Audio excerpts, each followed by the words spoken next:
বন্ধুরা কেমন আছো সবাই? আশা করি তোমরা সকলেই ভালো আছো। আর জানো এখন বর্ষাকাল এসেই গিয়েছে, সবসময় প্রচন্ড বৃষ্টি পড়ছে, সেই জন্য বাচ্চাদের স্কুলের ব্যাগে কিন্তু সবসময় ছাতাটা কিন্তু অবশ্যই রেখে দেবে, আর রেইনকোট, ঠিক আছে? কারণ এই বৃষ্টির জল মাথায় পড়লে কিন্তু বাচ্চারা কিন্তু প্রচন্ড অসুস্থ হয়ে যাচ্ছে।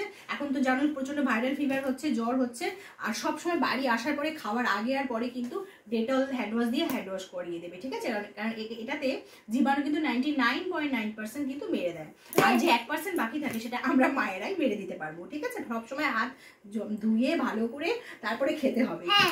আর হচ্ছে ওয়ারেসের জল, কারণ এই বর্ষাকালে প্রচন্ড পেটের সমস্যা হচ্ছে, বাচ্চারা উল্টো পাল্টা খাবার খাচ্ছে আর পেটের গন্ডগোল হচ্ছে, সেই জন্য সবসময় ইলেকট্রল কিন্তু বাড়িতে রাখবে, একটু জলগুলো গুলো খাইয়ে দেবে। আর বাচ্চারা যদি জ্বর হয়, শরীর খারাপ করে, রোগা হয়ে যায়, তার জন্য কিন্তু বাচ্চাদেরকে পিডিয়াশিওর খাওয়াবে, কারণ এটা খেলে তাড়াতাড়ি বাচ্চারা বেড়ে ওঠে। আর যদি বাচ্চা একটু বড় বাচ্চা হয়, মানে আমার মেয়ের মতো বাচ্চা, তাহলে তাদেরকে এই প্রোটিন এক্সট্রা খাইয়ে দিও, তাহলে তারা তাড়াতাড়ি দিন দিন গুবলু হয়ে যাবে।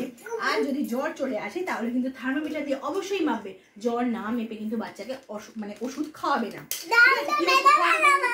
প্যারাসিটামল, জ্বর আসলে কিন্তু প্যারাসিটামল খাওয়াবে অবশ্যই, জ্বর টেম্পারেচার হলে তবে, ঠিক আছে? আর যদি নাক দিয়ে অল্প অল্প করে বাচ্চার জল গড়ায়, মানে নাক দিয়ে যদি সর্দিতে জল গড়ায়, তাহলে একটুখানি এই যে পেডিয়াট্রিক নজল ড্রপ দিয়ে দেবে অট্রিজিনের, ঠিক আছে? এক ফোঁটা করে দুনাকে দিয়ে দেবে, তাহলে কিন্তু বাচ্চারা তাদের করে সুস্থ ফিল করবে। আর যদি বাচ্চাদের গালে জিবে টিপে ঘা হয়, এই ক্লিনার বলে যে জেলটা, এটা কিন্তু ভীষণই ভালো। এই জেলটা আমার ছেলেরও হয়েছিল, লাগিয়েছিলাম, গালে ঘা কিন্তু তাড়াতাড়ি সেরে গেল। তো দেখো এই ছোট্ট ভিডিওটার মধ্যে সব কিছু দিয়ে দিলাম। ভালো লাগলে কিন্তু ভিডিওটা অবশ্যই লাইক করে দিও, সাবস্ক্রাইব করে দিও। Bye bye.